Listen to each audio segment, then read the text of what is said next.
Praise lord. October 3వ తేదీ 2024. ఈ రోజు దేవుని వాగ్దానం. నా కాలు జారనని నేననుకొనగా యెహోవా నీ కృప నన్ను బలపరుచుచున్నది.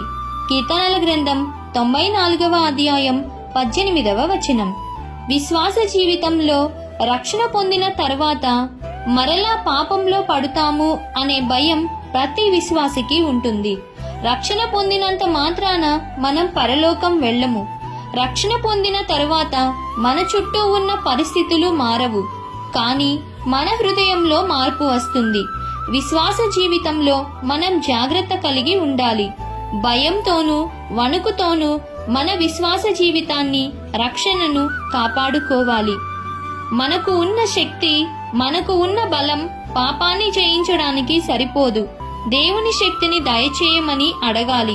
ఆశా నిగ్రహమును దయచేయమని దేవుణ్ణి అడగాలి. కాబట్టి ఈ దిన వాగ్దానం మీ అందరి జీవితంలో నెరవేరాలని కోరుకుంటూ దేవుని సువార్తా పరిచర్యలో మీ సహోదరి. ఆమెన్.